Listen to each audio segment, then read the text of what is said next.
ឆ្ងាយស្ដាប់ជួបឲ្យអងចិនដើម្បីបាញ់ចឹងចិនដល់ប្រងតើនៅស្មោះ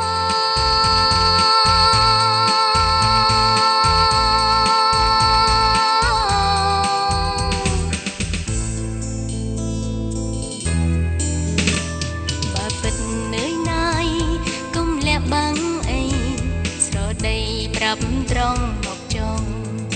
ឃើញអូនស្ងៀមក៏ល្មមរូបនឹមនួនយល់ទាំងអង